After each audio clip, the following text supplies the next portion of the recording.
family lives under a bridge, lost everything they owned. Now empty cardboard boxes are what they're calling home. This is where Jesus would go. There's a white-haired widowed lady laying in intensive care. No one goes to see her when she needs some love and prayer. This is where Jesus would go. This is where Jesus would go. Hallelujah. Hallelujah. Hallelujah. Oh, hallelujah. Here we are again. And we're going to continue on with Psalm 34. Now, in the past, we've covered from verses 1 down to verse 7. We're going to pick up at verse 8 this time.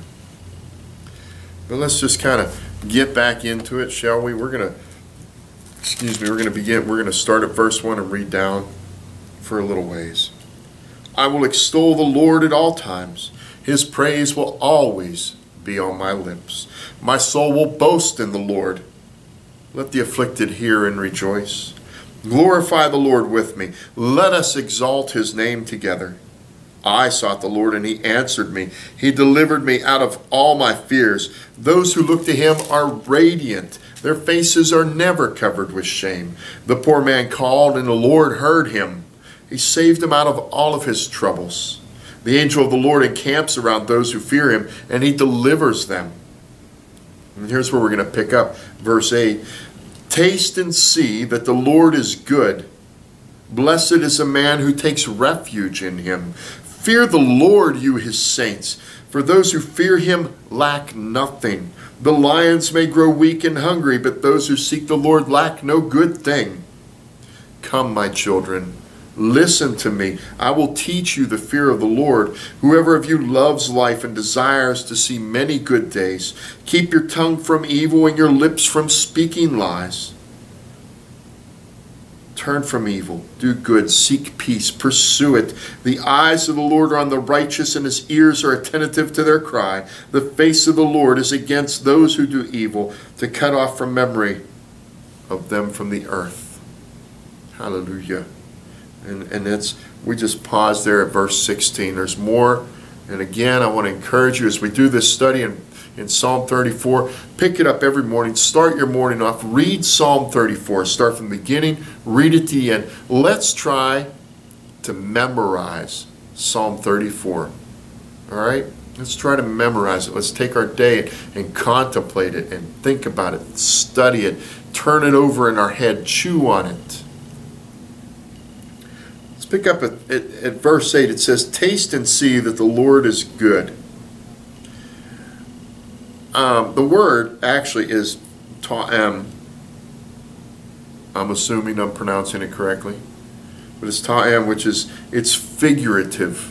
It's speaking figuratively. Taste and see. It means to perceive, to understand, to become aware of through the senses. You follow what I'm saying? It's an experiential thing. If I tell you to taste and see that this orange is good, okay, it's not just to look at it. You need to touch it. You need to smell it. You need to taste it. You need to savor it on your tongue. Let it just melt in your mouth, and you will see that this orange is good.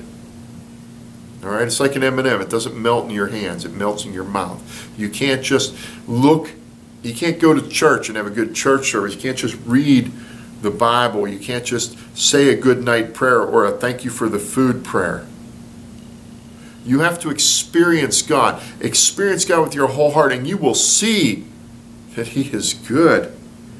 Oh, it says, blessed is the man who takes refuge in him. And think about that, refuge. Again, that's not a word that we use commonly in our day-to-day conversations. That's a word we talk about. We most frequently talk about refuges when we're talking about refugees. For example, in the DR Congo, I have some friends that they have an orphanage where they take in refugees from Rwanda. In different parts of the world, there's refugees coming in from other parts of the world. In the United States, at one time, during some problems with Cuba, there were Cuban refugees coming in to the United States of America. You see, refugees is somebody who is seeking help, seeking protection, seeking asylum. Blessed is he who seeks help, who seeks asylum, who seeks protection, who seeks to come under the authority of God. Blessed is that person. He goes on to say, fear the Lord, you saints. Now, who are the saints? Let's remember that. Who are the saints of God? We, the redeemed, are the saints of God. Fear the Lord, you his saints. Why would that's kind of reiterating that, isn't he? Fear the Lord, you his saints. So it's saying, don't just be a believer who is a sometimes believer, but be a believer who fears the Lord. For those who fear the Lord lack nothing. Goes on to say, though the lions may grow weak and hungry, those who seek the Lord lack no good thing. Now, that's a reiteration of verses 9. But the lion in this context represents strength, stamina, an ability to take care of itself. It says, even though when the strongest may be weak and hungry, those who fear the Lord will lack no good thing. Look, you want success in this world? Let's look, because he says it right here. He says, hey, you the saints of God, you want to be successful in life? Let me tell you how to be successful in life. And he says it right there in verse 9. Fear the Lord, you his saints, for those who fear him lack nothing. You want success in life? You want success in business? Fear the Lord. You want success in your family? Fear the Lord. You want success at the workplace? Fear the Lord. You want success in any aspect of your life? Fear the Lord. He who fears the Lord lacks nothing. Regardless of what the circumstances around you look. This Wall Street may crumble, but he who fears the Lord will lack no good thing. The world may go into famine, but he who fears the Lord will lack no good thing. This isn't a prosperity message. This isn't telling you that if you give your life to the Lord, that it's going to be easy street, you're going to be wealthy, or you're going to be well off, or financially comfortable, or you're never going to have health issues or anything else. It is not what this is. You have to understand what a good thing is. What a good thing is I got the Lord. He is my refuge. He is my protector, my place of security. He is my hope. He is who I will submit myself under the authority of, because when I do that, I will lack no good thing. It now becomes his responsibility to take care of me and not my own. He goes on to say in verse 11, come, my children, listen to me. This is Psalmist. He comes now and he speaks as a father would to their child. Come, my children. Sit down, gather around me. Listen to me. Sit down, children. Listen to what I have to speak to you. For what I have to speak to you is important. What I have to speak to you will bring you success in your life. What I have to speak to you will bring you hope in life. When you have no hope, you have no success. When things look dark and things look gray, come, my children, sit down. Listen to what I have to say. And the psalmist goes on to say, I will teach you the fear of the Lord. Whoever of you loves good days and loves life and desires to see many good days, listen to what I have to say. If you love life, you got to listen to what I have to say. If you want to see good days, many good days, you got to listen to what I have to say. Keep your tongue from evil. Get a hold of your words. Think about what you put a filter in. Don't just say whatever comes to your brain. Get a hold of your words. Keep your tongue from evil and your lips from speaking lies. Turn from evil and do good. Seek peace and pursue it.